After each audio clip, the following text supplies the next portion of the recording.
itu memiliki karakteristik yang berbeda. Saya dan Ananda Ernawati saja, walaupun sama-sama perempuan, juga memiliki karakteristik yang berbeda. Itu yang harus kita pahami. Kenapa setiap orang biasanya mengukur dirinya dengan orang lain? Padahal dalam diri kita punya potensi masing-masing. Potensi itu baik kelemahan maupun kekurangan diri kita. Nah, seperti itu. Selanjutnya, karakteristik individu. Kadang kita disebut, ada yang mengatakan, kenapa saya tidak seperti orang lain? Kenapa saya tidak sepintar orang lain? Kenapa saya tidak pandai dalam bahasa Inggris? Kenapa saya tidak pandai dalam matematika? Padahal setiap individu itu memiliki potensi masing-masing. Saya, misalkan saya pandai berkomunikasi, tapi belum tentu saya pandai menulis. Nah, itulah yang menjadi karakteristik diri individu sebenarnya. Terkadang kita melihat diri kita bisa lebih hebat. Hanya saja kita lupa pada kelemahan kita seperti apa. Seperti gambar di slide 2 kita ya. Sebentar, mungkin masih di... Nah, terkadang kucing saja melihat dirinya seperti harimau. Padahal itu adalah kekuatannya. Walaupun dia seekor kucing, tapi dia bisa memiliki kekuatan yang lebih yang harus digali. Artinya potensi diri itu perlu dilatih dan perlu dikembangkan. Kita perlu bantuan orang lain untuk melihat potensi diri kita. Nah, penilaian orang lain tersebut adalah masukan bagi kita untuk melihat lebih jauh. Bagaimana dengan orang yang memiliki percaya diri yang tinggi? Oke, percaya diri yang tinggi itu sangat baik, karena itu nantinya yang akan menuntun kita menggali potensi kita. Ketika kita ingin mengetahui potensi kita juga punya kecemasan. Nah, dalam kecemasan itu, setiap individu memiliki kecemasan akan masa depannya. Kecemasan itu wajib ada.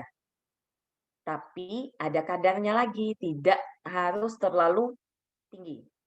Kalau individu tidak memiliki kecemasan, dia tidak memiliki tujuan hidup. Bagaimana potensi saya nanti? Bagaimana masa depan saya nanti? Bagaimana kehidupan saya nanti?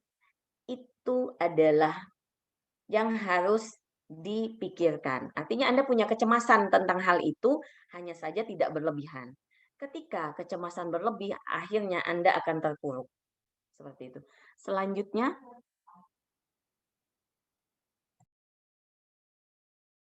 nah, di sini saya akan menampilkan sebuah film pendek atau video pendek, boleh ditampilkan.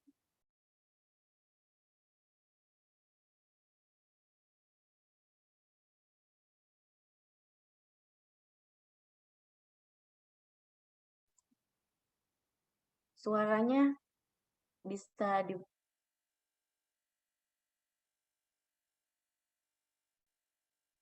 Mohon izin panitia, suaranya tidak terdengar, suara videonya.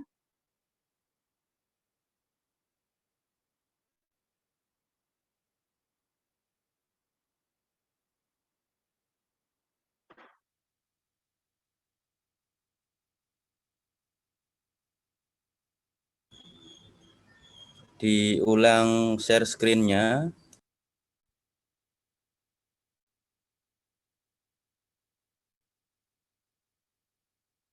Kemudian dicentang suaranya.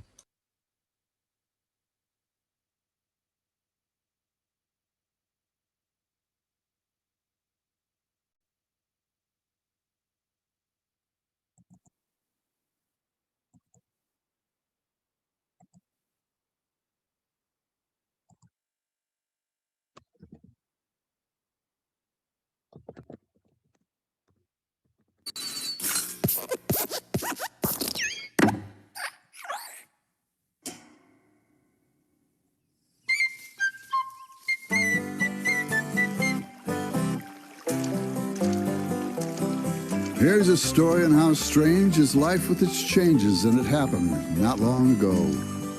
On a high mountain plain where the sagebrush arranges a playground south of the snow, lived a lamb with a coat of remarkable sheen. It would glint in the sunlight all sparkly and clean, such a source of great pride that it caused him to preen. and he'd break out in high step and dance. He would dance for his neighbors across the way. I must say that they found his dancing enhancing, for they'd also join in the play.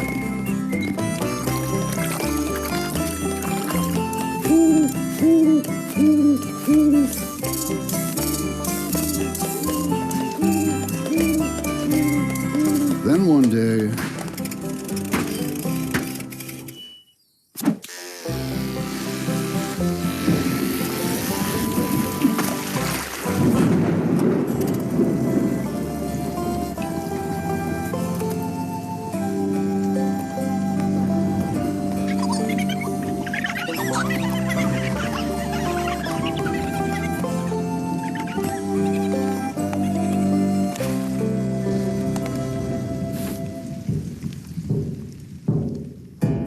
bounding up the slope came a great American jackalope.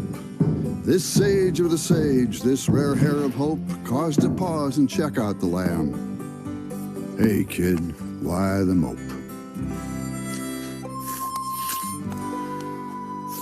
Well, I used to be something all covered with fluff, and I'd dance in the sunlight and show off my stuff. Then they hauled me away in a manner quite rough and shared me and dumped me back here in the buff. And if that's not enough, now my friends all laugh at me because they think I look ridiculous, funny, and pink. Pink? Pink? Well, what's wrong with pink? Seems you've got a pink kink in your think. Does it matter what color? Well, that gets nope. Be it pink, purple, or heliotrope. Now, sometimes you're up and sometimes you're down. When you find that you're down, well, just look around. You still got a body, good legs and fine feet. Get your head in the right place and hey, you're complete. Now, as for the dancing, you can do more. You can reach great heights. In fact, you can soar. You just get a leg up and you slap it on down, and you'll find you're up in what's called a bound. Bound, bound and rebound. Bound and you're up right next to the sky. And I think you can do it if you give it a try. First get a leg up, slap it on down.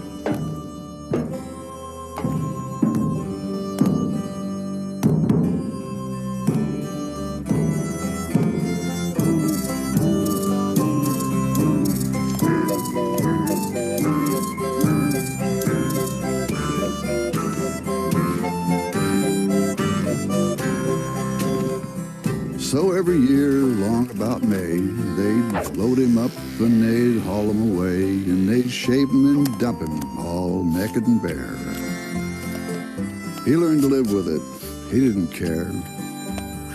He just bound, bound, bound and rebound. Now in this world of ups and downs, so nice to know there are jackalopes around.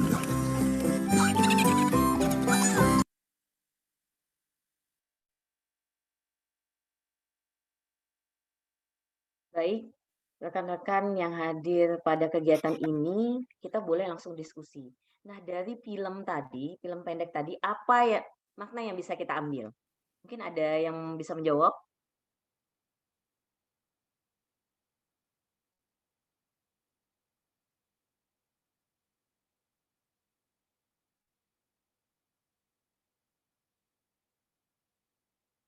Halo? Apakah ada yang bisa memberi komentar apa makna dari video tadi?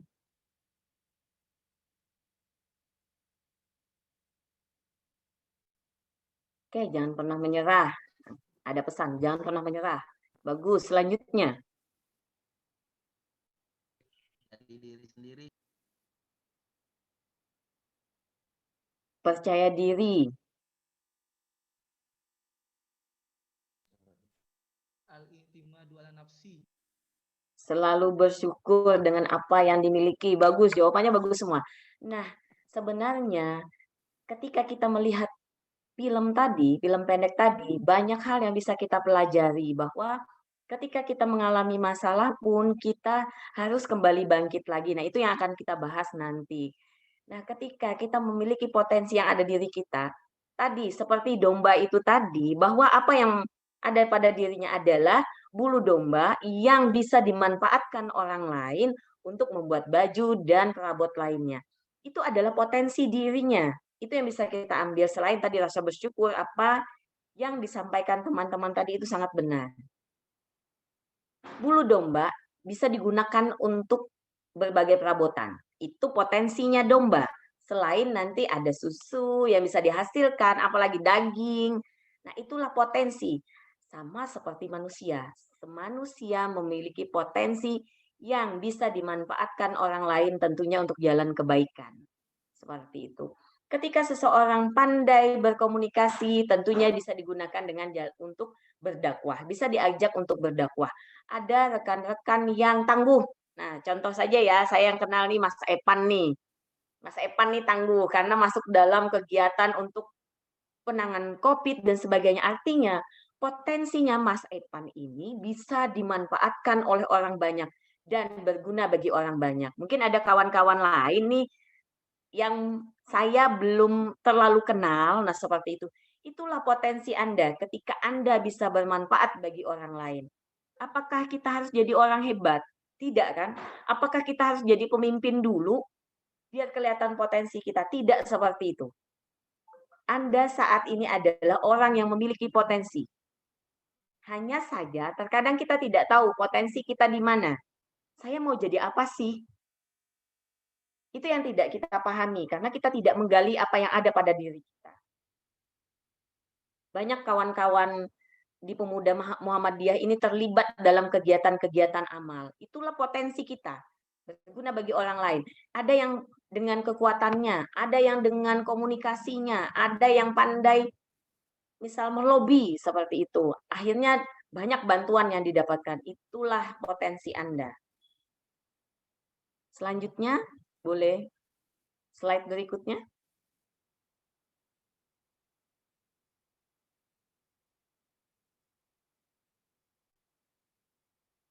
Nah, di sini saya sampaikan bahwa saya tidak hanya nanti kalau ada yang ingin bertanya boleh langsung disampaikan, tidak harus menunggu materi saya habis karena fungsinya kita di sini diskusi dan belajar. Nah, sudah dikatakan bahwa potensi diri itu adalah kemampuan yang dimiliki tapi belum ketahuan nih, masih terpendam. Kemungkinannya masih bisa dikembangkan, kemungkinannya masih bisa ditingkatkan. Seperti itu. Apa saja sih kemampuan dasar potensi diri itu ada kemampuan dasar atau yang disebut dengan intelektual biasanya, tingkat intelijensi. Nah, saya akan bahas tingkat intelijensi.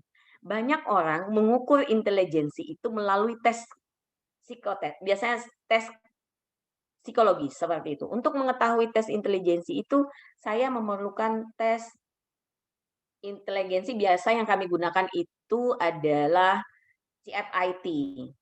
Nah, padahal kalau kita ingin mengetahui tingkat intelijensi seseorang, tidak usah jauh-jauh. Kita mau melihat tingkat intelijensi anak kita, ponakan kita, itu cukup dengan kita mengajak dia berkomunikasi. Ketika ada komunikasi dan menyambung, itu sudah tingkat intelijensi seseorang bagus. Untuk mengukur tingkat intelijensi, kita tidak bisa membandingkan antara, kita hanya bisa membandingkan dengan teman seusianya. Misalkan yang dewasa dengan yang dewasa, remaja dengan yang remaja, ada tingkat usianya. Tidak bisa dibandingkan semuanya secara bersamaan. Jadi sesuai dengan tingkat kematangannya, sesuai dengan usianya, seperti itu. Nah, di dalam kemampuan dasar itu ada abstraksi, bagaimana kita melihat sesuatu. Selanjutnya ada logika, bagaimana cara kita berpikir, rasional atau tidak, dan daya tangkap tadi. Ada orang yang memiliki tingkat pemahaman yang cenderung rendah. Jangan kita sebutkan rendah ya, tapi cenderung rendah, dan ada yang cenderung tinggi. Nah, itu adalah potensi kita masing-masing. Karakteristik kita masing-masing. Hanya saja pasti ada kelebihan. Ketika saya tidak bisa memahami dengan cepat, tapi saya bisa melakukan dengan baik. Nah, selanjutnya ada etos kerja, kekuatan. Nah, kekuatan di sini bisa kita pahami adalah bahwa bagaimana daya juang kita. ketika kita menghadapi sebuah masalah. Selanjutnya ada ketelitian. Nah, bagaimana cara kita bekerja? Ketika dalam bakat itu ada tes bakat, biasanya itu adalah numerik, mekanika, berbahasa. Nah, ada seseorang yang kemampuan ketelitiannya sangat bisa dikatakan rendah. Nah, saya mengenali diri saya adalah orang yang tidak teliti. Ketika menulis, saya cenderung biasanya kekurangan huruf dalam tulisan saya. Walaupun saya sudah menulis beberapa buku, saya lihat kelemahan saya adalah di ketelitian. Seperti itu. Jadi, ketika Anda tidak pandai menulis, ada kekurangan dalam menulis, Anda baiknya melatih komunikasi. Seperti itu. Contoh lagi, saya tidak mampu menyebutkan huruf R. Anda pasti mendengar itu dari tadi. Hanya saja yang saya latih adalah intonasi, supaya bahasa saya lebih jelas. Jadi, kekurangan-kekurangan itu menjadi kekuatan bagi diri kita. Apa yang kita latih untuk menutupi kekurangan kita? Tadi seperti yang saya sampaikan, saya memahami, saya tidak bisa menyebut huruf R. Hanya saja saya perlu menjelaskan, menegaskan apa yang saya sampaikan, supaya orang lain itu memahami apa yang saya sampaikan. Saya tidak akan berbicara terlalu cepat, supaya semua orang bisa memahami apa yang saya sampaikan. Karena tadi pemahaman setiap orang itu berbeda. Selanjutnya ada daya tahan terhadap tekanan. Nah, dari kawan-kawan yang hadir di sini, tentunya rekan-rekan yang hadir di sini, dalam pekerjaannya, dalam kehidupan sehari-harinya tentu mengalami yang namanya tekanan, pressure. Nah, daya tahan kita terhadap tekanan itulah yang membuat kita mencintai pekerjaan kita, yang membuat kita membangkitkan potensi yang ada dalam diri kita. Selanjutnya itu ada yang namanya kepribadian. Kepribadian ini terdiri dari perilaku kita, kebiasaan, emosional, sikap sosial. Perilaku. Apakah perilaku itu laten? Iya. Kalau kita tidak ingin merubahnya.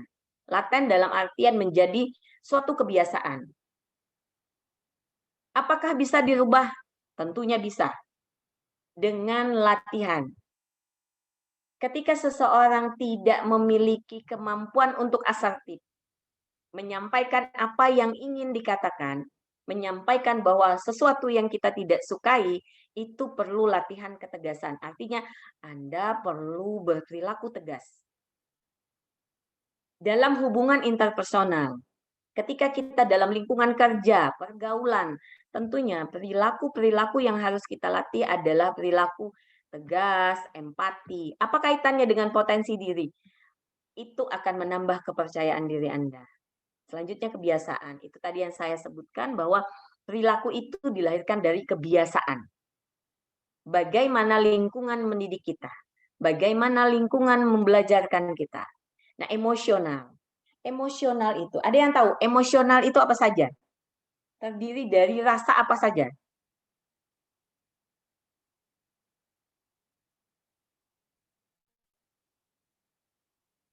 Perasaan.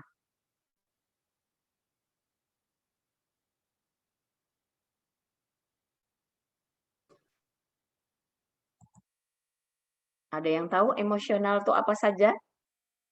Sedih, marah, senang. Oke, galau. Rasa sayang. Oke. Sedih, marah, rasa cinta atau rasa sayang itu adalah bagian dari emosi. Kita sebagai manusia tentunya memiliki hal itu. Sedih, apalagi laki-laki ini. Laki-laki dilarang menangis. Seperti itu. Itu tidak benar. Laki-laki itu boleh menangis, hanya saja satu yang perlu kita pahami, laki-laki itu cenderung tidak menunjukkan kesedihannya. Cenderung bersikap tegar di hadapan orang lain. Seperti itu. Jadi, air mata laki-laki itu tanda kejujuran. Apakah ada yang setuju bahwa air mata laki-laki itu tanda kejujuran?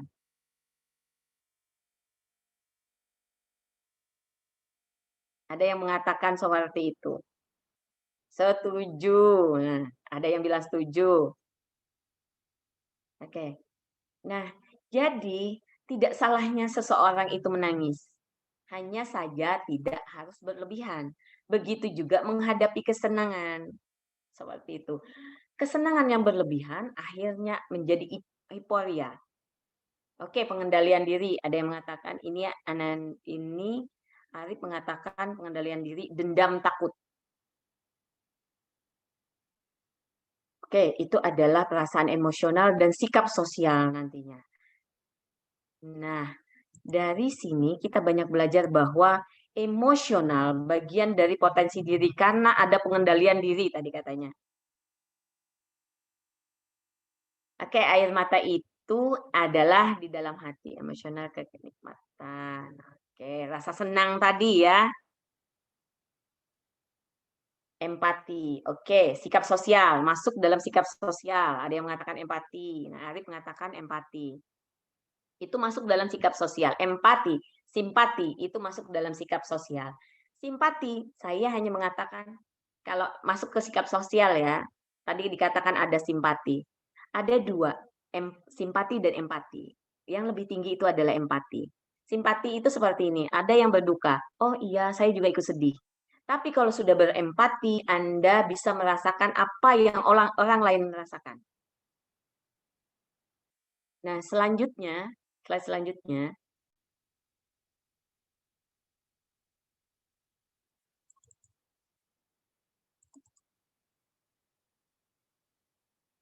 Nah, potensi diri dalam pandangan Islam, saya mengutip salah satu surah yaitu At-Tin yang ayat keempat, yang artinya sungguh kami telah menciptakan manusia dalam bentuk yang sebaik-baiknya. Nah, apapun kondisinya, itu adalah ciptaan terbaik dari Allah Subhanahu wa Ta'ala. Terkadang kita banyak menghina ciptaan Allah, padahal sudah dikatakan Allah sudah menciptakan manusia sebaik-baiknya. Ketika ketemu orang pendek, jelek, hitam, dekil. Aduh, terucap. Pendeknya, hitamnya. Mengapa kita sebagai manusia menghakimi ciptaan Tuhan? Ciptaan Allah Subhanahu wa Ta'ala. Padahal dikatakan sudah menciptakan sebaik-baiknya. Nah, terkadang juga kita tidak mengeksplor potensi yang ada dalam diri kita. Salah satunya adalah cara berpikir kita. Memori kita. Kita lebih banyak mengeluh. Sudahlah saya lelah untuk berpikir. Padahal Allah sudah menciptakan yang namanya pikiran manusia itu sangat hebat. Memori, laptop, HP saja bisa penuh. Apakah memori manusia itu bisa penuh? Memori manusia itu tidak akan pernah penuh selama kita bisa manfaatkan dengan sebaik mungkin. Banyak orang-orang cerdas dengan ingatannya. Bahkan yang dikatakan anak berkebutuhan khusus yang mengalami keterbatasan autis, daya ingatnya sangat luar biasa. Ada kekurangan pada mentalnya, tapi tidak pada daya ingatnya. Itu yang disebut potensi. Anak autis, anak yang berkebutuhan khusus, sangat memiliki pengingatan yang luar biasa. Itu potensi yang perlu digali. Kita sebagai makhluk yang dianggap sempurna, sebagai orang yang tidak memiliki keterbatasan fisik dan keterbatasan mental, juga tidak mampu seperti mereka. Kecenderungan anak autis itu punya daya ingat yang luar biasa. Nah, artinya ketika ada kekurangan juga dibarengi dengan kelebihan. Selama potensi itu terus dikembangkan dan dilatih. Itu yang terjadi. Selanjutnya, coba kita lihat kawan-kawan. Ada anak yang mengalami keterbatasan fisik. Oke, stop, nggak apa-apa di sini. Ada seseorang yang mengalami keterbatasan fisik, tapi bisa atau mampu bersaing di Olimpiade, renang, olahraga lainnya. Artinya kita yang dianggap sempurna saja, kita yang tidak memiliki kekurangan fisik, belum tentu memiliki potensi itu karena kita tidak menggalinya. Oke, slide selanjutnya.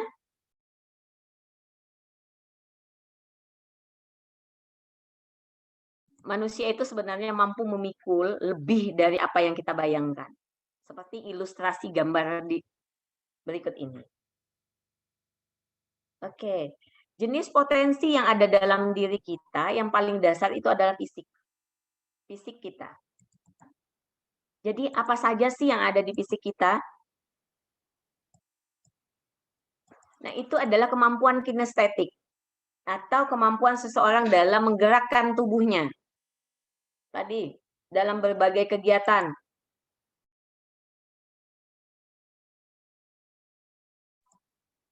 Atau kalau kinestetik itu adalah kelenturan tubuh. Fisik kita yang kuat bisa kita gunakan untuk membantu orang lain. Nah, saya lihat kawan-kawan relawan ini juga fisiknya sangat bagus. Maksudnya kekuatan itulah yang fisik Anda itu adalah potensi Anda untuk membantu orang lain. Nah, ada juga yang digunakan untuk misalkan bela diri. Nah, itu potensi fisik yang dia miliki. Selanjutnya ada potensi mental atau intelektual. Dikatakan orang yang cerdas, yang tidak mengalami keterbatasan mental, tentunya dia bisa berpikir secara logis, rasional, dan berpikir kreatif. Bagaimana sih cara berpikir kreatif? Yaitu dengan ketika Anda mengalami masalah, tentunya Anda bisa mencari solusi atas masalah yang dihadapi. Nah, solusi-solusi itu perlu pemikiran kreatif.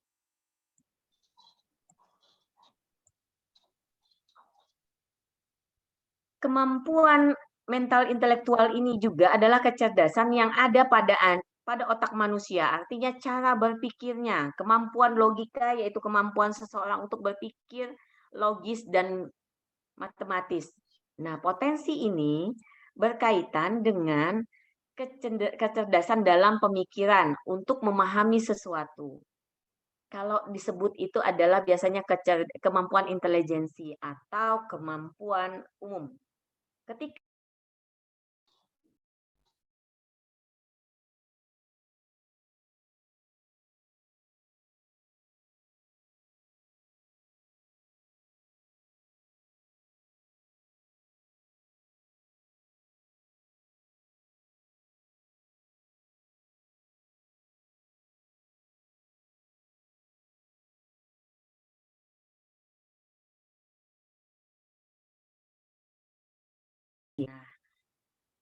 di sini potensi dalam bidang apeksi atau emosi ini, setiap manusia memiliki potensi cita rasa, kasih sayang yang dengan manusia dapat memahami orang lain. Tadi ada empati tadi.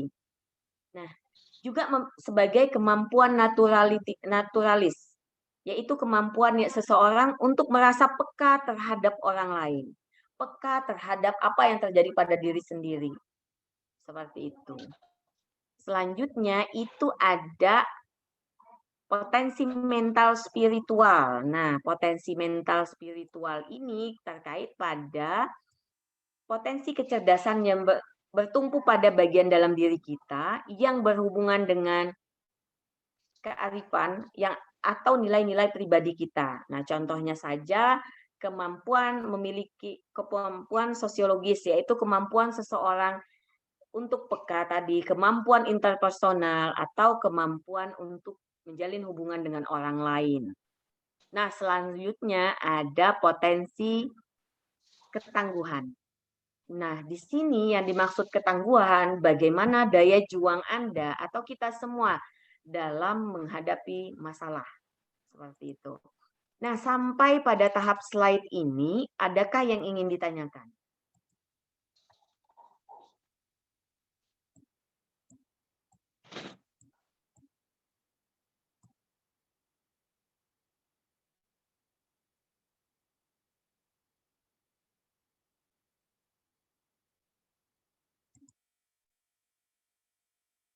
Sampai pada tahap ini, adakah yang ingin ditanyakan?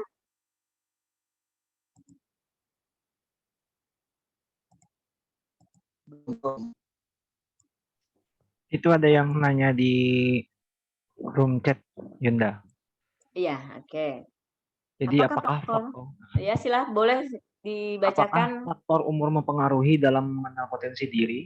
Dalam artian jika umurnya sudah mencapai usia 40 sampai 60 tahun, apakah masih berpotensi dalam mengenal potensi diri? Baik, usia itu tidak mempengaruhi sebenarnya.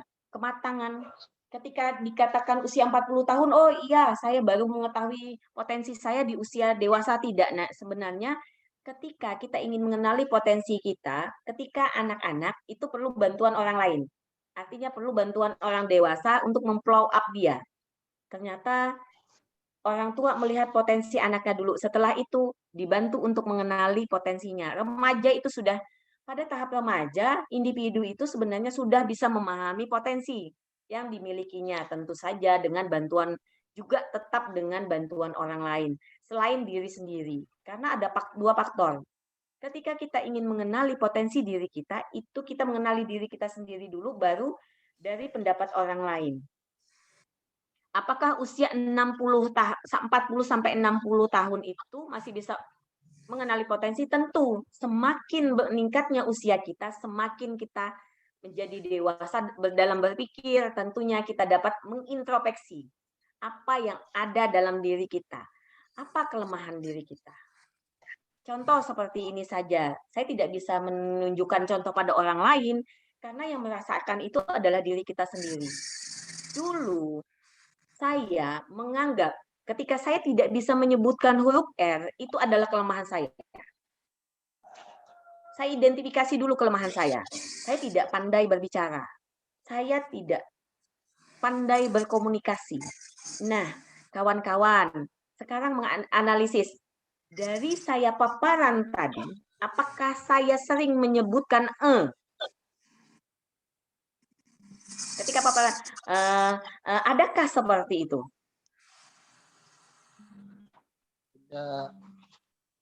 Tidak ada. Oke, tidak ada. Itu bukan bawaan saya. Dulu, waktu saya masih kuliah S1, yang namanya itu selalu ada dalam setiap komunikasi saya. Selalu ada di dalam paparan saya. Akhirnya saya menganalisis, apa sih kekurangan saya? Oh iya, kekurangan saya ketika berkomunikasi, saya tidak fokus. Setelah itu saya kurang memperhatikan. Apalagi, saya itu ketika S1 itu saya sudah berkeluarga. Saya sudah berkeluarga, jadi usia saya sekitar 26 tahun. Nah, sekarang saya sudah hampir 40 tahun. Tetap saya bisa mencari potensi diri saya, kelemahan diri saya. Artinya, dari remaja saja kita sudah bisa untuk mengenali itu. Akhirnya saya mengidentifikasi kelemahan saya. Saya ketika berbicara sering menyebutkan saya terlalu cepat berkomunikasi sehingga orang tidak paham. Saya tidak bisa menyebutkan huruf R. Artinya, apa yang saya bisa lakukan untuk menutupi itu? Bukan menghilangkan. Akhirnya saya berlatih komunikasi. Misalkan ditanya, Yunda, latihannya di mana?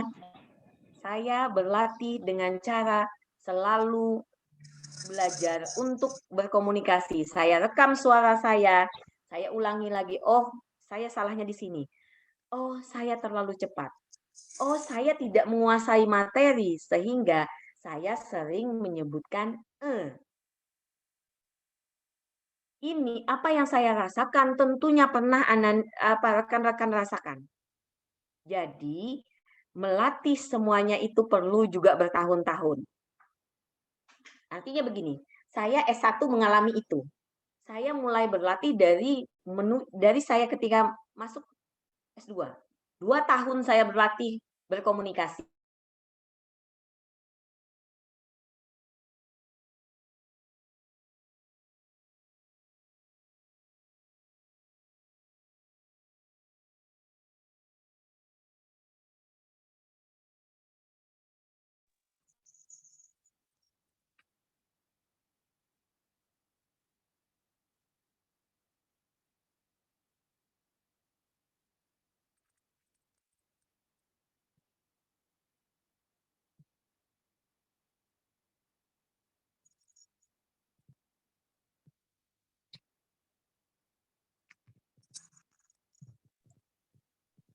Mohon maaf, jaringan saya mengalami masalah.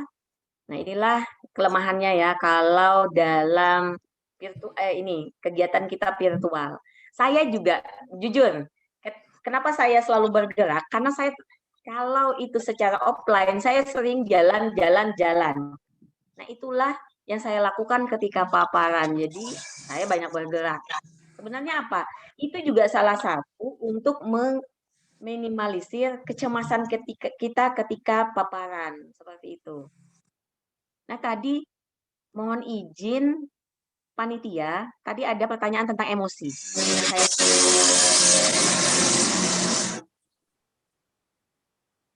Ya Yunda, tadi ada pertanyaan, apakah emosi psikis dan emosi sensoris, dan contoh emosi psikis itu seperti apa Yunda? Seperti itu.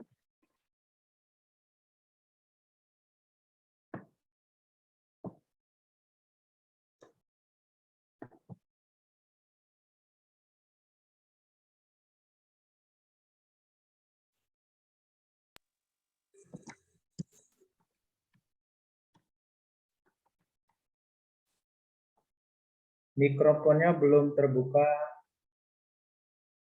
Mohon maaf, baik. Nah, emosi, kalau dikatakan sensoris artinya saraf-saraf kita merasakan kebahagiaan, kita merasakan kesedihan, nanti ke psikis itu muncul perilaku kita. Muncul perilaku ketika kita marah, apa yang kita lakukan? Memukul sesuatu, melempar benda, apalagi yang bisa kita lakukan, perilaku-perilaku itu. Jadi dari perasaan muncul sebuah perilaku. Seperti itu. Jadi cara meluapkan emosi kita, misalkan emosi bahagia, kalau kita tertawa, kalau kita tersenyum, nah muncul nanti saking bahagianya kita bisa memeluk orang lain, misalnya kawan, menepuk pundak kawan, menjabat tangan kawan, seperti itu sudah. Kalau psikisnya, bentuknya sudah ada ke perilaku, seperti itu. Menangis. Tapi kita tidak menangis itu hanya sensor kita ketika kita merasa sedih. Kita akan keluar air mata. Nah, itu ya tadi tentang emosional tadi. Selanjutnya ada lagi. Ini ada baper. Psikis itu lebih kepada psikologisnya ya. Tadi, misalkan keluar air mata, kesedihan yang mendalam, susah move on sebenarnya juga. Ini kaitannya dengan susah, ini bagaimana lambat move on. Satu, ketika kita mengalami masalah, kita itu akan mengalami tahapan. Satu, tahapan kesedihan yang luar biasa. Itu yang mengakibatkan kita tidak mudah move on. Selanjutnya, kita akan menyalahkan orang lain. Apa yang terjadi pada diri saya itu diakibatkan oleh orang tersebut. Itu yang mengakibatkan kita susah move on dari kesendirian. Oke, dari kesendirian. Karena kita tidak pernah melihat orang lain di sekitar kita, bahwa banyak orang yang baik, bahwa banyak orang yang ingin membantu kita. Tapi kita yang menghindari. Itu yang membuat kita susah move on dari kesendirian. Padahal banyak orang yang peduli terhadap kita. Contoh, keluarga. Itu orang yang paling terdekat dan sangat peduli terhadap kita. Akhirnya, karena perasaan kesendirian itu mengakibatkan kita jauh dari orang lain. Kita tidak bisa menerima orang lain. Sebaik apapun orang, sebaik apapun yang sudah dilakukan keluarga kita, tetap mengakibatkan kita merasa sendiri. Karena kita tidak membuka hati.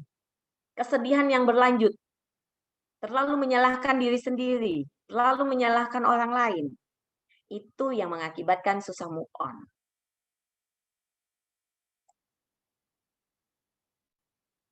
Ada yang bilang baper. Oke, bagaimana lanjutannya? Bagaimana? Kenapa nih dengan yang namanya move on? Ada yang merasa kayak di sini kita, karena ketika Anda tidak mudah move on, Anda dendam. Artinya Anda dendam. Dendam terhadap sesuatu yang mengakibatkan kesedihan. Batal nanti puasanya. Tidak jadi mas. Kalau menangis, kalau minum air ya batal. Kalau membahas tentang move on kan tidak. Nah, di sini ada tadi percaya diri dengan potensi yang ada, yang kita punya tampil di depan publik. Sebenarnya yang perlu kita pelajari adalah bagaimana kita menguasai materi. Apa yang kita sampaikan itu saja, tidak perlu panjang lebar. Potensi diri ya potensi diri saja. Anda kuasai itu. Misalkan, kenapa Anda bisa lancar? Ya itu saja yang saya pelajari. Tentang potensi, tentang psikologis. Saya, kawan-kawan yang lain pun ketika terlihat hebat menyampaikan sesuatu, karena dia hanya belajar, maksudnya bukan tidak menerima wawasan lain, tidak. Saya fokus untuk mempelajari tentang bimbingan dan konseling dan segala yang ada di dalamnya. Fokus itulah yang membuat Anda percaya diri. Fokus itulah yang membuat Anda terlihat menguasai sesuatu. Lancar sekali ya. Padahal itulah yang harus kalian, passion kalian. Kalian harus tahu passion kalian. Passion itu bukan passion baju, bukan, tidak. Tapi saya sukanya mana nih? Saya harus pelajari apa? Begitu cara tampil di depan publik. Kuasai situasi. Bahwa yang tahu adalah saya. Tapi saya tidak menutup kemungkinan untuk masukan dari orang lain. Itu yang membuat kita tampil percaya diri. Misalnya, Yunda, saya masih terbata-bata ketika berkomunikasi. Itu tadi latihan. Latihan di depan kaca dengan, sekarang kita punya Android loh. Kita punya handphone. Latihan membaca berita. Berita di koran saja dulu. Anda baca koran, Anda rekam, atau Anda ada di depan kaca. Bagaimana mimik, ekspresi. Nah, ekspresi juga mewakili perasaan Anda. Ketika kita memperhatikan orang lain, artinya Anda serius. Tidak masalah, kalau bagi saya tidak masalah teman-teman duduk santai. Nah, kawan-kawan, saya juga ketika mengajar ketika tidak puasa, itu saya perbolehkan mahasiswa untuk sambil minum, asal perhatian itu tetap terfokus. Karena itu tidak jadi masalah. Kembali ke depan publik tadi, bagaimana tampil di depan publik? Saya yakin semua kita memiliki itu, potensi itu. Yunda, saya tidak pandai berkomunikasi. Kuasai dulu. Satu materi saja yang perlu kalian kuasai. Misalkan, saya mau dakwahnya apa nih?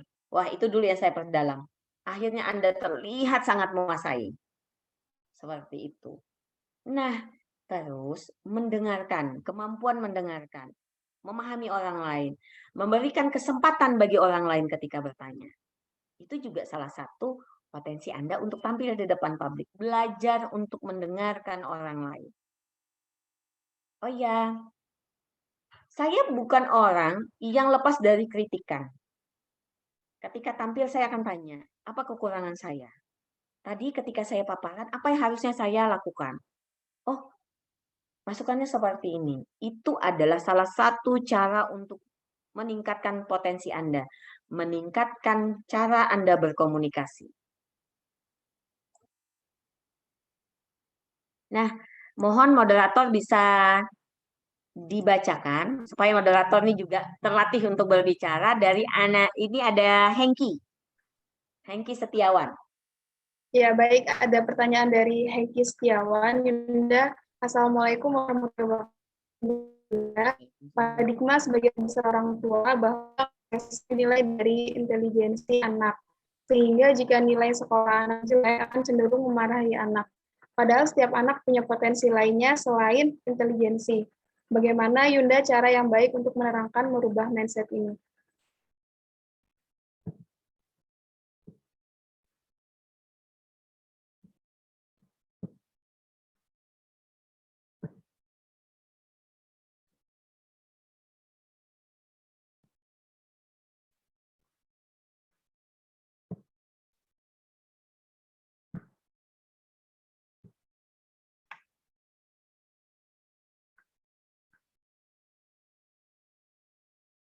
Ya, sepertinya pemateri terkendala jaringan.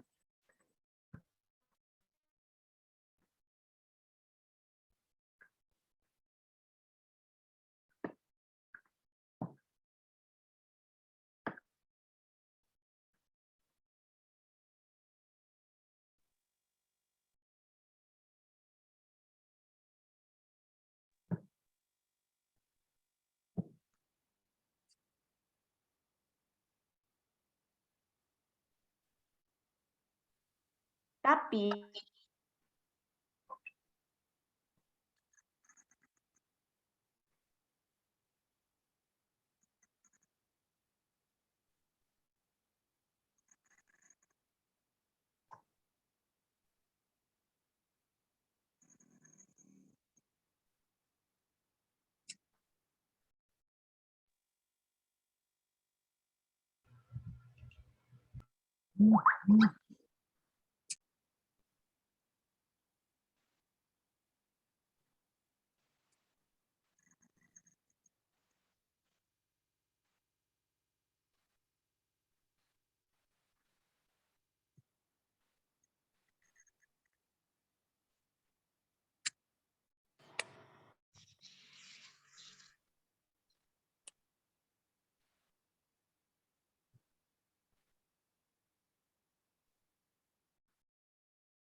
apa ya ini?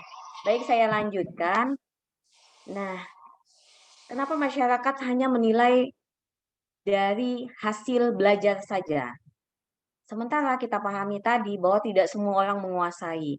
Nah, yang ditanyakan pasti berapa nilainya, berapa rankingnya, apalagi anak-anak ketika di acara keluarga itu adalah sesuatu yang menakutkan bagi anak. Itu bisa berdampak pada psikologis anak. Ketika naikkan kelas nih, ketika keluarga berkumpul selalu ditanya, ranking berapa?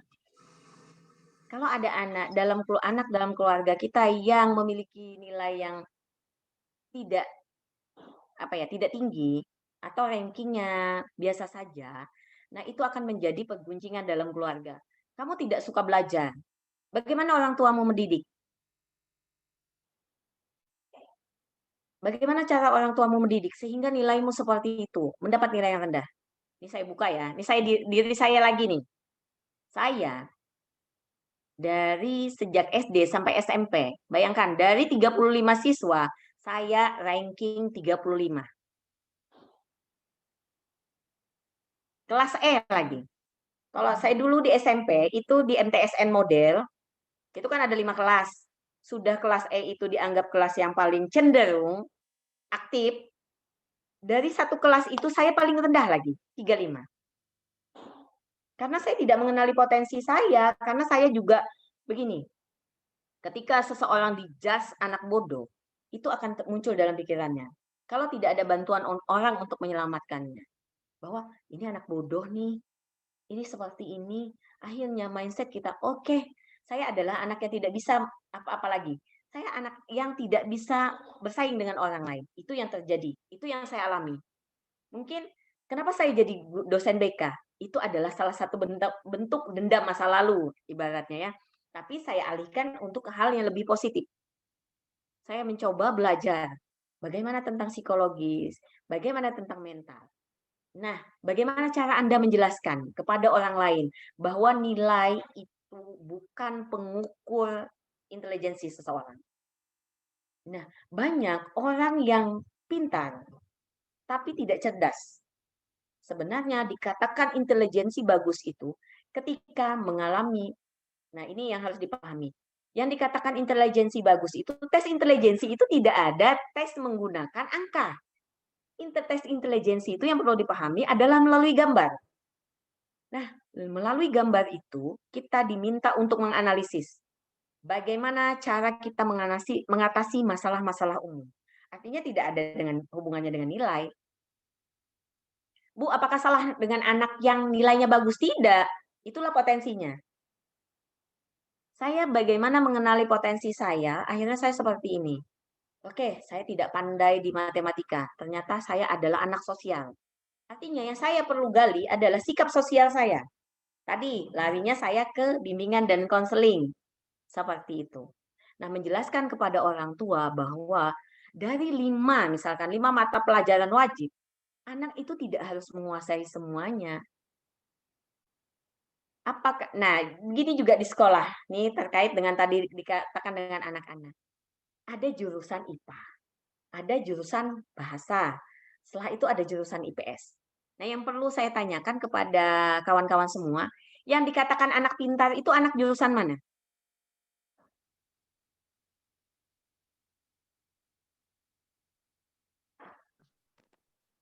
Kebanyakan bilangnya jurusan IPA, Bu.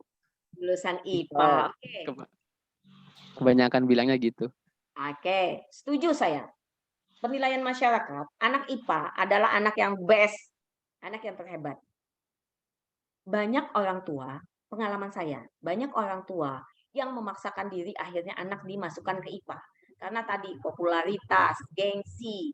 Akhirnya anak dilatih macam-macam, harus ikut ini, ikut kursus ini. Akhirnya psikologis anak terganggu. Kenapa anak bisa dikatakan anak pemberontak? Karena mereka terlalu dituntut nilai. Itu yang terjadi. Nah, sebenarnya anak IPA dikatakan itu bisa masuk ke jurusan apapun, terutama kedokteran.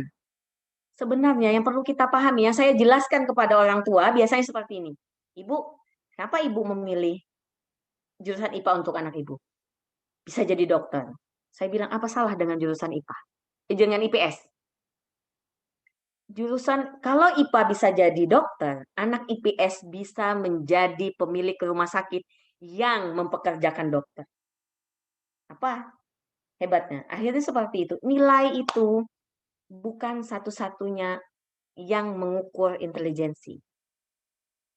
Apa salah dengan anak bahasa? Anak bahasa bisa menjadi orang yang bekerja di dubes, hubungan internasional. Nah, itu perbedaan tentang nilai tadi ya, tes intelijensi. Sebenarnya perlu kita pahami lagi. Dari mana sih orang dikatakan cerdas? Dari beberapa pelatihan yang pernah saya ikuti, kita berbagi informasi seperti ini. Nah, cara untuk tes intelijensi itu sangat mudah kalau ketika Anda tidak punya instrumen. Tahu Anjir? Tempat daerah tanam beras terbaik. Ada yang tahu Anjir?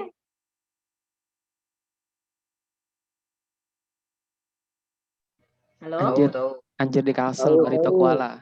Ya, oke lah yang tempat beras ya. Beras terbaik dari situ. Sekarang begini. Mereka, kalau kita tes, mau cari intelijensinya bagus. Karena sebenarnya tes intelijensi itu adalah bagaimana dia sesuai diuji dari letak geografisnya. Anjir. Orang-orang Anjir pasti tahu kualitas beras terbaik mana. Kualitas bibit terbaik mana? Mana yang berhasil, mana yang gagal panennya. Pasti sudah sangat tahu. Begitu juga dengan anak laut. Contohnya anak laut. Mana angin yang dapat membahayakan? Mana bulan yang bisa, bulan-bulan apa saja, malam yang seperti apa, yang bisa menghasilkan ikan-ikan terbaik. Yang bisa menghasilkan banyak ikan. Nah, sebenarnya tes intelijensi itu, di situ saya bisa memahami bahwa intelijensi bukan hanya angka, tapi bisa memahami letak geografisnya.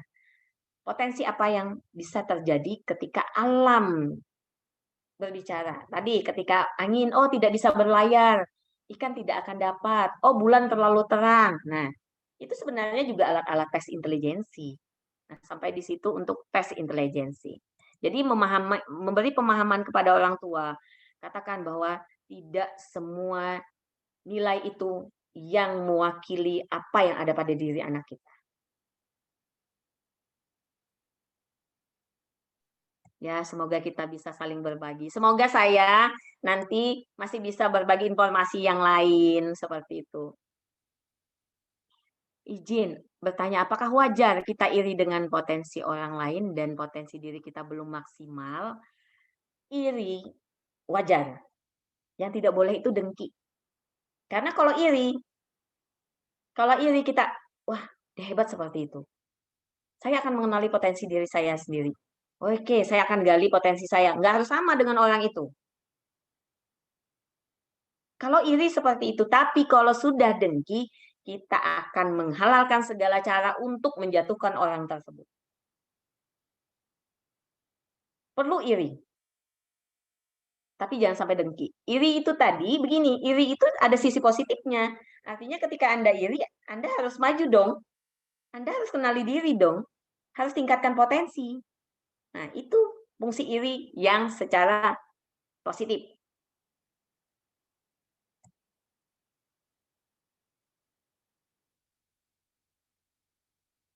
Mungkin sampai di sini ada lagi yang ingin ditanyakan. Ini masih ada slide berikutnya.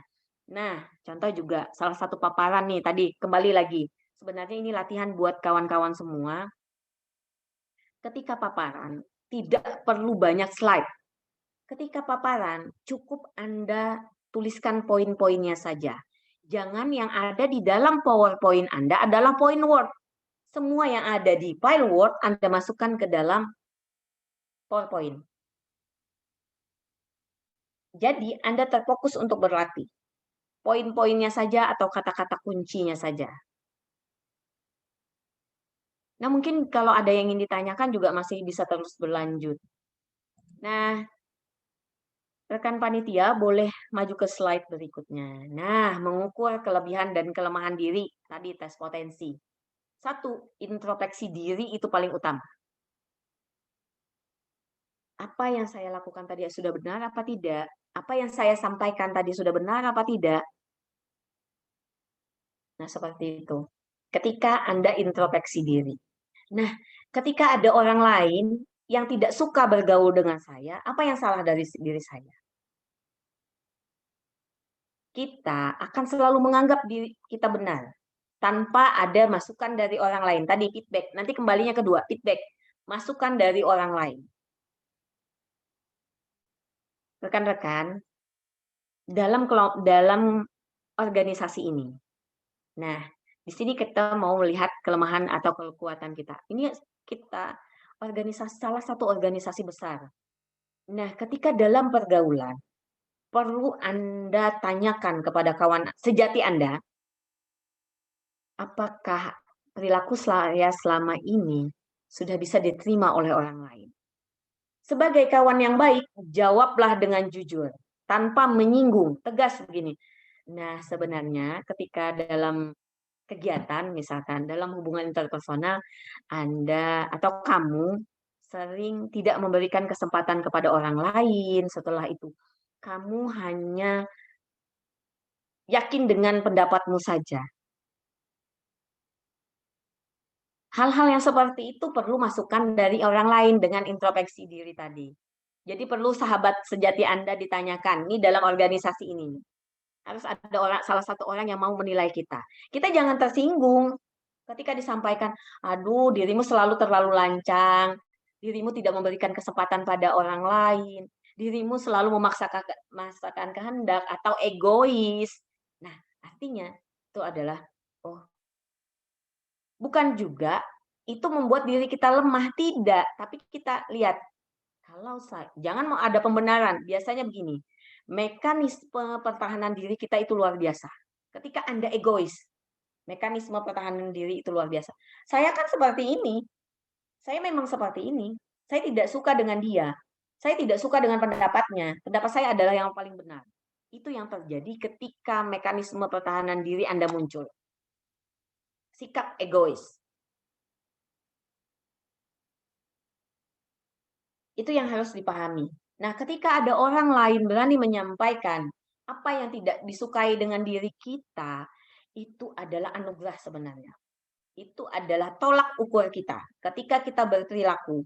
Tapi juga jangan membuat kita minder akhirnya. Akhirnya tidak mau bertanya, akhirnya cenderung diam, tidak seperti itu. Tapi ketika kita sudah tahu pasti ada adabnya ketika ingin menyampaikan. Contoh saja, ketika ingin menyampaikan sesuatu, boleh saya berikan masukan? Boleh saya berikan saran? Cara, ini saya ajarkan ya, cara menolak yang baik. Tanpa mengatakan, jawabanmu tidak bagus, jawabanmu tidak benar. Karena padahal kita tahu, dia memang salah. Jadi, jangan sampai kita menyatakan begini, kamu salah, kamu seperti ini. Oh, itu salah satu bentuk ketegasan, Bu. Ketegasannya, salah satunya triknya adalah seharusnya. Kata seharusnya itu sebenarnya kata untuk melawan. Kata menyatakan bahwa Anda tidak benar, tapi dengan cara yang sopan. Seharusnya Anda berperilaku seperti ini. Seharusnya Anda tadi menyampaikan dengan baik, tanpa harus emosi. Nah, itu salah satu cara kita melawan orang lain. Saya tidak suka nih dengan feedback atau masukan orang lain. Baik, saya akan pikirkan. Oh, ternyata itu tidak benar. Oke, saya akan tunjukkan bahwa itu tidak benar dengan perilaku saya. Bukan saya memusuhi orang tersebut. Bukan saya harus marah dengan orang yang memberikan masukan. Tapi saya akan menunjukkan bahwa apa yang saya lakukan adalah yang baik. Seperti itu. Ketika ingin menyampaikan pendapat. Nah, berdasarkan fakta-fakta, berdasarkan beberapa wawancara saya dengan orang lain, hasilnya seperti ini. Jadi itu adalah memperkuat argumen Anda. Anda tidak terlihat egois.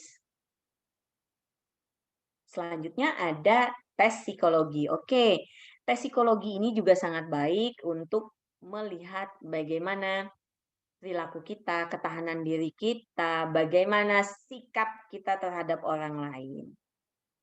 Bagaimana intelijensi juga bisa diukur dengan tes psikologi, hanya saja tadi harus imbang. Contoh saja ya, saya tes kemampuan toleransinya bagus nih. Saya ada inventory toleransi atau tes skala toleransi. Jawabannya sangat bagus. Saya nilai. Dia sudah mengatakan sangat bagus. Saya selalu memberikan kesempatan orang lain untuk beribadah. Tapi dalam kenyataannya saya akan observasi. Yang mewakili itu adalah perilaku kita. Skala itu bisa dibohongi sebenarnya, tapi tidak salahnya kita melakukan tes. Ketika dalam kehidupan sehari-hari, nah ini ada kaitannya juga dengan tadi, nilai. Bisa saja nilai anak dinilai PPKN-nya bagus, toleransi, dia menjawab toleransi bagus dan sebagainya. Tapi dalam kehidupan sehari-hari, dia tidak pernah memberikan kesempatan bagi orang lain. Dia egois. Dia juga selalu menghina orang lain dan agama orang lain di luar lingkup ya. Oke, ini adalah lingkup kita, artinya kita boleh saja mengatakan hal baik dan tidak baik tentang agama orang lain. Tapi dalam hubungan interpersonal secara umum, kita dilarang melakukan itu. Tapi dalam konteks-konteks tertentu, tentunya kita akan menunjukkan bahwa agama kita lah yang terbaik. Seperti itu. Oke, slide selanjutnya.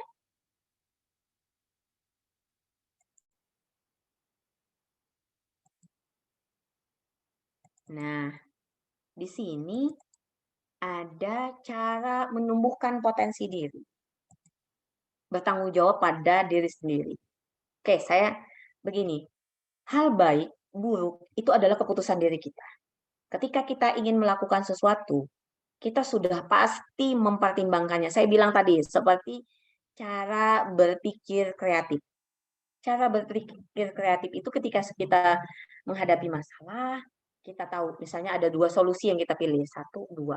Nah, kita akan menilai solusi mana yang mudaratnya lebih sedikit. Itu yang kita ambil. Nah, hal itu yang kita pertanggungjawabkan.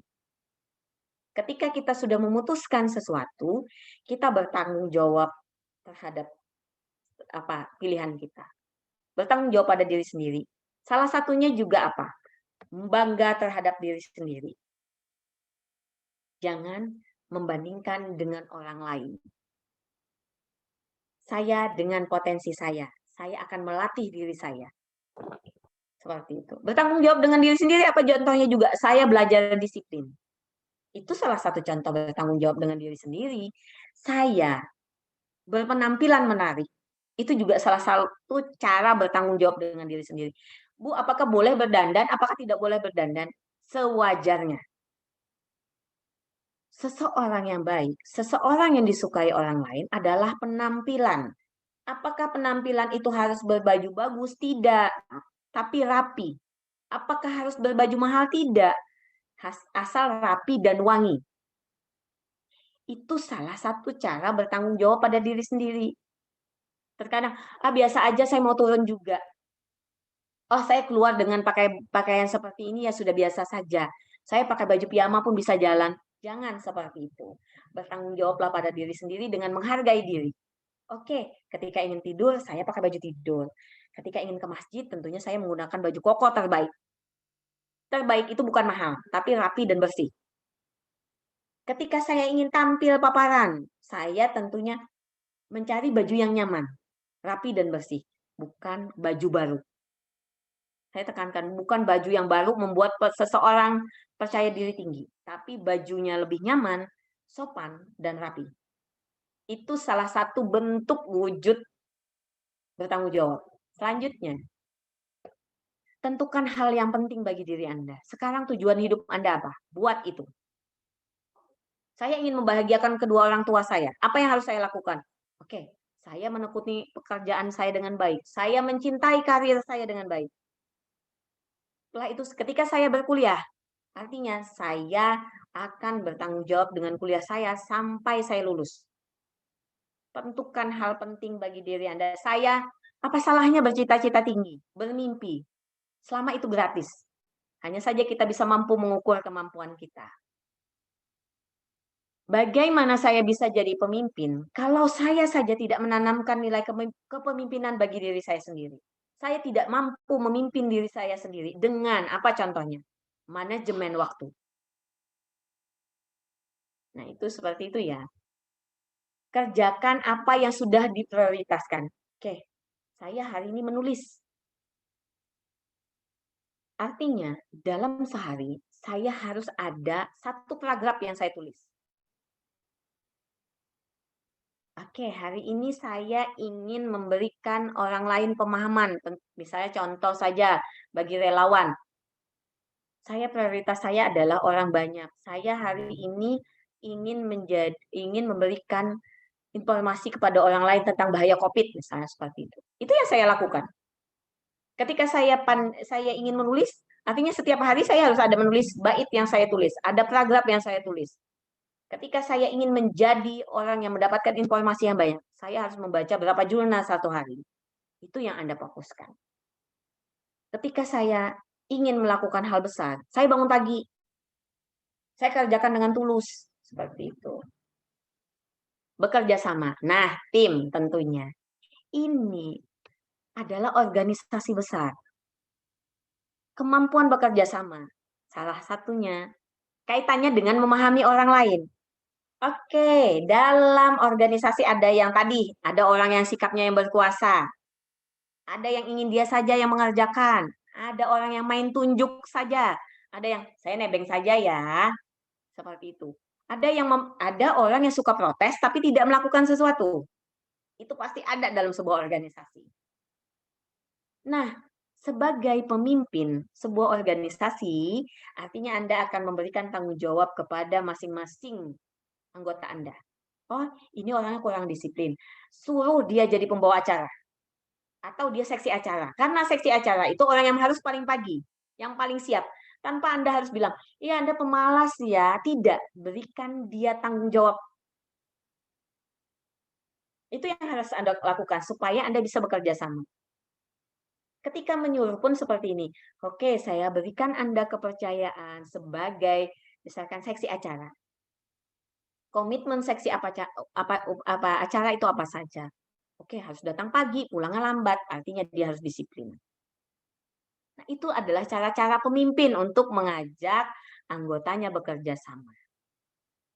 Dalam satu perahu, kita ibaratkan organisasi ini ada satu perahu. Yang sebelah kanan mau maju ke depan, sebelah kiri mau mundur ke belakang. Tentunya perahu itu tidak akan jalan mendayungnya seperti itu. Terbalik iya. Pahami anggota Anda, pahami sikap-sikapnya melalui observasi. Wah, ini pemalas. Wah, ini rajin. Wah, ini cerdas. Manfaatkan mereka dalam lingkup itu, di dalam kalau kita bilang koordinasi, seksi-seksinya, di mana ditempatkan. Nah, pemimpin kelompok harus bisa melihat itu dengan cara diobservasi. Memahami orang lain ini dengan cara mengobservasi. Belum boleh kembali lagi? Masih sampai boleh slide-nya kembali lagi?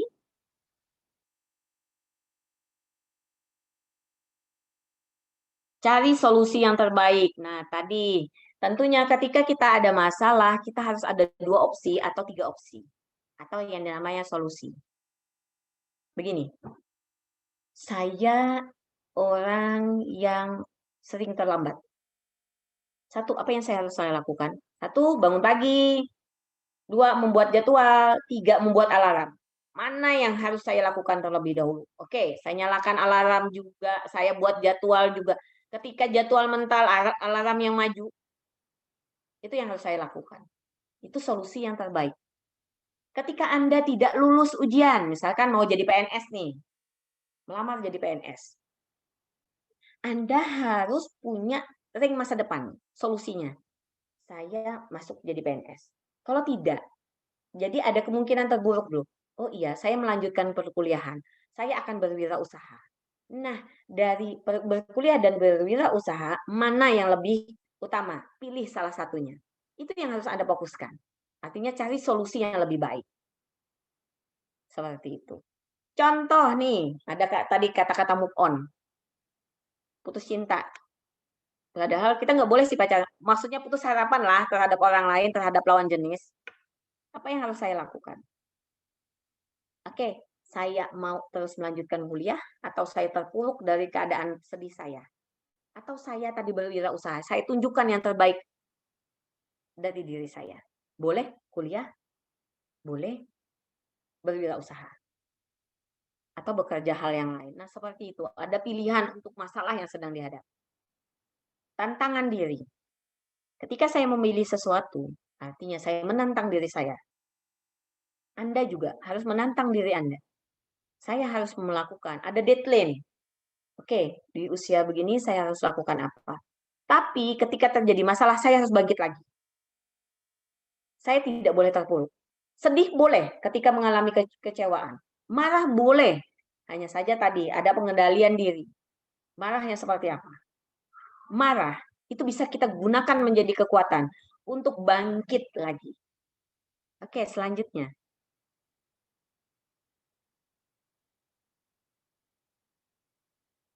Nah, cara mengembangkan potensi diri, ketahui bakat-bakat dan kemampuan yang dimiliki. Bakat saya dalam komunikasi, bakat saya ternyata, oh saya mekanika nih, mesin nih, saya suka mesin-mesin. Atau saya orang yang cepat, teliti. Oh iya, saya bekerjanya di bagian kasir. Saya akan melakukan ini. Nah, seperti itu. Itu yang mengenal kemampuan kita. Apa yang kita miliki. Bukan hanya fokus pada kekurangan saja. Percaya pada diri sendiri. Oke, ketika saya sudah mengambil sebuah keputusan, saya tentunya berdasarkan dari beberapa observasi, saya sudah mendapat mewawancara orang lain, saya sudah minta pendapat dengan orang lain, sehingga apa yang sudah saya pilih tentunya sesuatu yang terbaik. Bukan karena egois, tapi berdasarkan masukan juga dari orang lain. Nah, selanjutnya ada menggabungkan antara kemampuan dan usaha. Kita biasanya melakukan usaha, ada istilah, ada kaitos atau motivasi yang berisi begini. Usaha tidak mengkhianati hasil. Ketika Anda sudah belajar, ketika Anda sungguh-sungguh ikhlas mengerjakan sesuatu, tentunya hasilnya juga akan lebih baik. Kapan? Waktunya itu pasti akan terjadi. Itu kemampuan dan usaha. Tapi begini, boleh nggak misalnya saya kemampuan dan usaha, saya mau jadi pramugari, tapi badan saya kecil. Nah, itu sangat tidak mungkin. Misalkan boleh bisa dengan olahraga meninggikan badan. Oke. Kalau itu masih dalam masa pertumbuhan. Kalau tidak, itu susah, sangat susah. Atau berpikirnya seperti ini. Saya mau jadi dokter. Tapi bagaimana ketika saya takut dengan darah? Hal itu juga sangat tidak mungkin. Bagaimanapun saya mencintai pembelajaran tentang kedokteran, tentunya tidak akan bisa berhasil. Tapi ketakutan-ketakutan, kecemasan itu bisa dikurangi seperti itu. Nah, temukan kekuatan di balik pikiran Anda dan perkataan Anda. Saya adalah orang yang mampu. Karena kata-kata tadi adalah doa, salah satu doa. Makanya ucapkanlah yang baik. Ternyata seperti itu. Karena dari kata-kata itu saya termotivasi. Oke, seperti ini. Saya pernah terpuruk di 2016 dengan kegagalan saya. Tapi akhirnya saya harus cari yang lain nih. Saya harus bangkit nih. Saya tidak hanya itu saja. Kekuatan di balik pikiran itu yang membuat saya bangkit. Oke, saya mau jadi penulis nih. Akhirnya apa? Dengan segala keterbatasan saya, dengan segala tulisan saya yang tadi tipu, yang ketelitian saya yang kurang, saya bisa memenangkan hibah tulisan tingkat nasional. Pikiran saya begini, saya berjuang dulu deh. Tidak ada kata menyerah. Artinya begini, saya juga bukan orang yang hebat, tapi saya perlu latihan. Saya perlu melatih diri saya. Rekan-rekan, bukan menyombongkan diri, saya sudah menjajaki beberapa negara, bahkan Eropa, ke Korea sudah 2 kali. Negara Eropa itu saya sudah pernah ke Belgia, Belanda, Paris, Brugge juga. Itu bukan karena saya pandai berbahasa Inggris. Tapi saya cari jalan lain dengan cara menulis. Ke Australia, apakah pandai saya bahasa Inggris? Tidak juga. Tapi saya memaparkan sesuatu yang saya pahami. Nah, memenangkan beberapa hibah buku dan penelitian itu, rekan-rekan, bukan orang hanya melihat saya dapat. Tapi orang tidak pernah melihat berapa kali saya terpuruk, berapa kali saya gagal, berapa proposal saya yang sudah dibuang ke bak sampah. Tapi saya selalu begini, saya selalu memikirkan, kalau saya hanya, aduh bagaimana saya bersaing nanti di luar negeri, bagaimana saya berkomunikasi. Saya pernah tersesat di Korea dengan teman-teman UMP juga. Tapi saya mengatakan begini, oke, saya harus percaya diri nih, menanyakan sesuatu, apa yang harus saya lakukan. Itu yang perlu kalian kawan-kawan gali, bahwa saya juga orang biasa. Nah, tapi saya berpikir selalu seperti ini, saya pasti bisa. Karena saya kenal potensi saya di mana. Itu yang perlu kawan-kawan kita semua sebenarnya latih terus diri kita. Kalau membayangkan untuk keluar negeri, saya tidak ada sesuatu yang bisa saya harapkan. Orang tua saya juga orang tua yang biasa saja. Kami dari ekonomi yang menengah. Tapi dengan potensi kita tahu potensi kita tadi, akhirnya kita bisa menjelajahi dunia.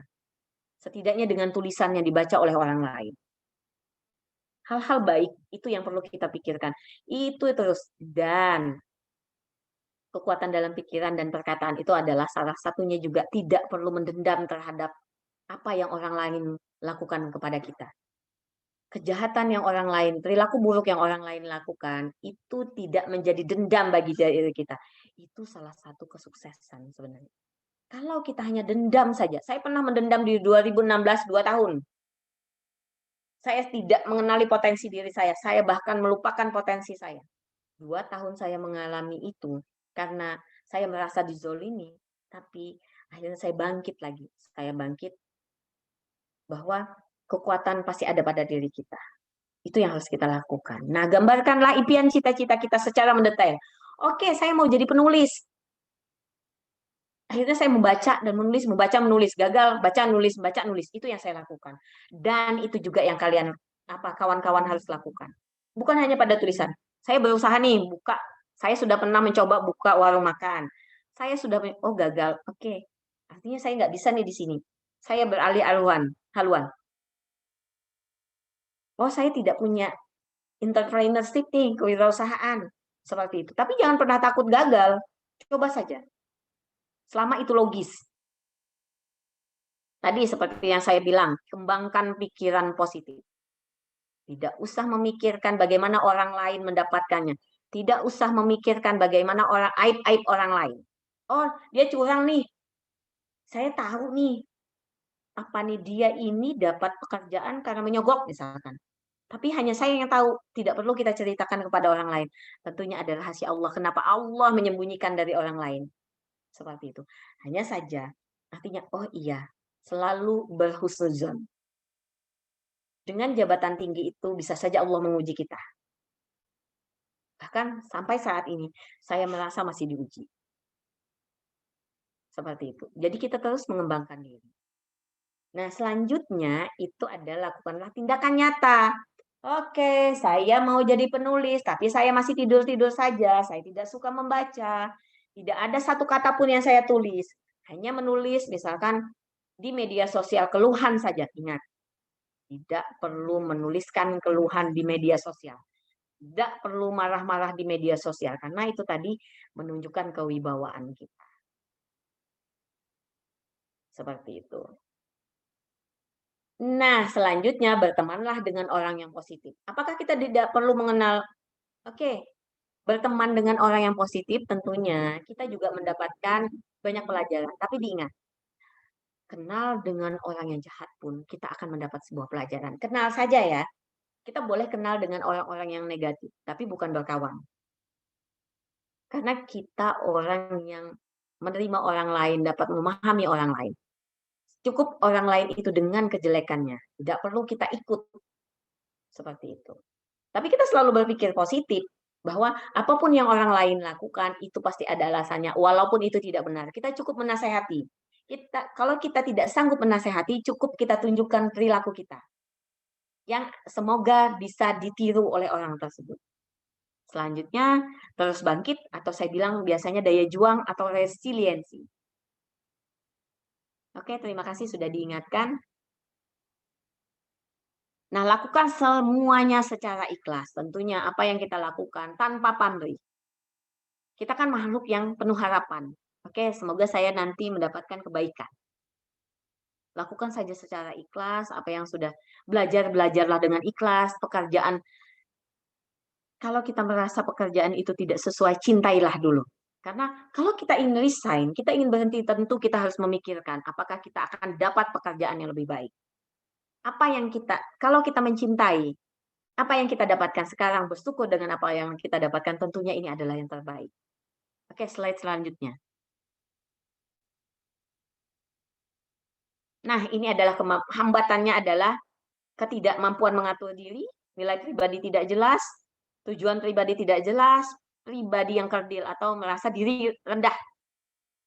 Kemampuan untuk mensupervisi, untuk menilai diri, itu sangat rendah. Selanjutnya, pemahaman manajerial atau manajemen waktu, itu sangat rendah. Kreativitas, berpikir positifnya rendah. Tidak ada solusi yang dia bisa terapkan dalam kehidupannya. Setelah itu, kemampuan yang tidak memadai untuk memecahkan masalah. Lalu, kemampuan tidak ada keinginan untuk melatih diri. Dan kemampuan bekerja sama rendah. Tadi kebalikan dari yang awal tadi. Oke, selanjutnya. Nah, terima kasih. Saya ucapkan, tapi saya belum mengucapkan salam ya, karena saya belum selesai nih. Pasti ada yang ingin ditanyakan dari kawan-kawan sekalian. Ya, baik. Terima kasih. Mungkin untuk peserta Baitul Arqam dasar yang ingin ditanyakan, silahkan bisa melalui chat room ataupun bisa langsung unmute. Silahkan. Kita masih ada 8 menit lagi.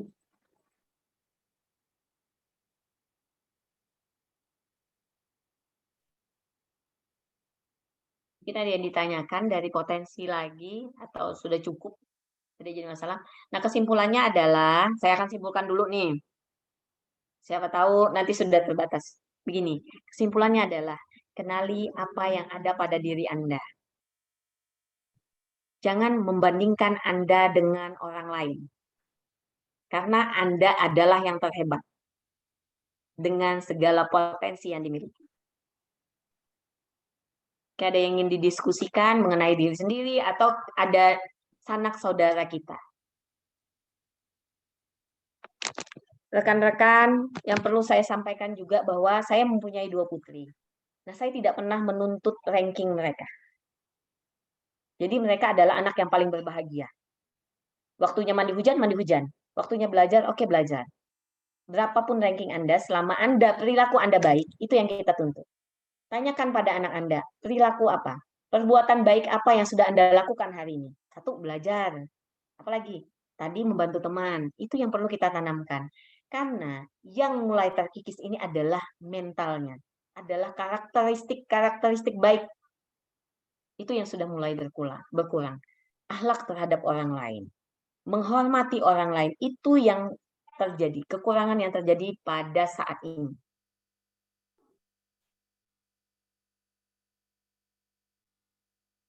Nah, menurut rekan-rekan, mungkin ada kaitannya dengan potensi juga. Kita boleh diskusi tentang perilaku remaja saat ini. Mungkin ada yang ingin didiskusikan, boleh. Sayang waktunya 8 menit. Ya, Assalamualaikum warahmatullahi Waalaikumsalam warahmatullahi wabarakatuh. Terima kasih atas waktu diskusi yang disampaikan untuk mengisi waktu yang 8 menit. eh, kita dalam sebagai calon pemimpin atau misalkan dalam teori kepemimpinan itu selain kita mengenali potensi diri kita, kita juga seyogianya mampu menganalisa potensi dari orang lain. Gitu. Nah, bagaimana cara kita untuk bisa benar-benar memanfaatkan potensi lain, memanfaatkan dalam tanda kutip potensi yang ada di dalam diri orang lain, sehingga kita mampu bersinergi antara diri kita dengan orang lain. Gitu. Nah, seperti itu kira-kira yang bisa didiskusikan. Baik, nah saya juga ini rekan Zainal Abidin ini sering sebenarnya bertemu, say halo saja, say halo, tapi tidak mengenal secara, maksudnya kita mengenal secara dalam. Nah, saya juga kagum dengan beliau nih, tangguh. Saya lihat selain Mas Evan tadi yang saya kenal ya, orang-orang yang tangguh sebenarnya, yang memang hidup dalam organisasi dan jiwanya sudah jiwa organisasi. Mungkin rekan-rekan yang lain juga di sini seperti itu. Bagaimana nanti kita jadi seorang pemimpin nih, melihat potensi orang lain yang ada pada diri organisasi kita, potensi-potensi itu melalui observasi. Kita bisa menganalisis. Misalnya kita mau memanfaatkannya seperti apa? Oh, ini pandai berkomunikasi. Ketika nanti saya ada kegiatan, sepertinya jadi juru bicara atau jadi MC. Seperti itu. Selanjutnya nih ada anggota saya yang pandai menulis tapi tidak pandai berkomunikasi. Artinya, oh dia jadi notulen. Itu yang perlu kita manfaatkan. Itu dalam hal-hal kebaikan. Oh, ini adalah orang yang ibaratkan resiliensinya bagus, daya juangan di lapangan sangat. Oh, dia orang lapangan. Seperti itu. Nah, itu ketika kita dapat melihat potensi baik. Kalau dapat potensi tadi, saya bilang potensi, aduh ini pemalas sekali dalam organisasi ini anggota saya nih. Berikan mereka sebuah tanggung jawab dan berikan kepercayaan. Jangan bilang begini, karena Anda pemalas, saya akhirnya menunjuk Anda. Tidak seperti itu, tapi saya percaya kamu bisa melakukan hal ini. Itu salah satu cara membangkitkan potensi orang lain. Salah satu menjadikan orang lebih percaya diri. Dan anggota kita merasa, wah ternyata orang lain melihat saya seperti ini. Saya harus bertanggung jawab terhadap apa yang sudah dibebankan. Nah, seperti itu. Nah, sepertinya sudah azan ya. Anda dan moderator. Baik, Ya, saya ya, akan menutup dulu ya, Nanda. Baik, terima Silakan. kasih atas perhatiannya. Semoga apa yang saya sampaikan hari ini bermanfaat bagi kita semua dan bisa menambah wawasan kita semua. Semoga saya masih bisa mengisi acara-acara yang lain di kegiatan ini. Terima kasih. Wassalamualaikum warahmatullahi wabarakatuh. Waalaikumsalam warahmatullahi wabarakatuh. Terima kasih banyak Yunda atas materinya yang sangat luar biasa telah disampaikan. Baik, mungkin sekian untuk sesi pada materi kali ini, yaitu materi tentang mengenal dan mencari potensi diri. Dan semoga apa yang disampaikan beliau dapat bermanfaat dan semoga kita bisa menemukan potensi diri kita masing-masing. Terima kasih. Saya sebagai moderator undur diri. Mohon maaf apabila ada kesalahan. Saya akhiri. Wassalamualaikum warahmatullahi wabarakatuh. Ya, mohon izin ya, saya undur diri dan saya sangat percaya kalian semua dengan orang yang hebat dengan segala potensinya. Terus berkarya. Jadilah orang yang cerdas. Terima kasih. Dah. Terima kasih Yunda. Ya, saya izin ya. Izin.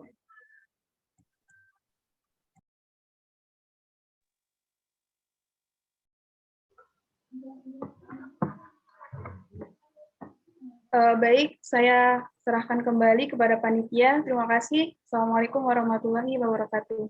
Waalaikumsalam warahmatullahi wabarakatuh. Ya, baik. Terima kasih ya kepada Erna yang sudah memandu jalannya materi pertama kita di kegiatan Baitul Arqam Dasar PWPM Kalimantan Tengah, angkatan pertama tahun 2021.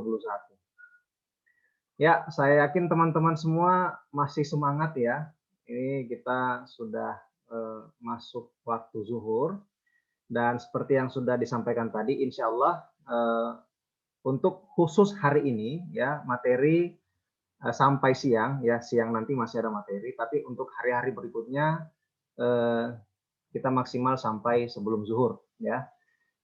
Nanti pukul 1 kita ketemu lagi teman-teman semua, insya Allah ya, untuk materi yang kedua. Dan semoga tidak bosan karena kita akan ketemu lagi ya. Jadi kebetulan saya yang diamanahi untuk menyampaikan materi kedua. Jadi mohon teman-teman semua untuk tetap semangat ya sampai proses hari ini selesai. Sembari juga nanti kita sambil tetap melanjutkan komunikasi melalui WA Group dan Google Classroom. Oke teman-teman, mungkin itu dulu dari kami selaku instruktur. Kami akan cukupkan dulu untuk Zoom kali ini. Nanti kita buka lagi pukul 1 ya. Jadi sebelum pukul 1, insya Allah kami sudah buka dan tepat pukul 1 teman-teman kami harap bisa join kembali. Baik teman-teman, selamat menunaikan ibadah sholat zuhur. Sampai ketemu lagi pukul 1 nanti. Terima kasih atas kesediaan, partisipasi, dan konsistensinya sampai saat ini. Dari saya cukupkan. Wabillahi taufiq wal hidayah. Wassalamualaikum warahmatullahi wabarakatuh.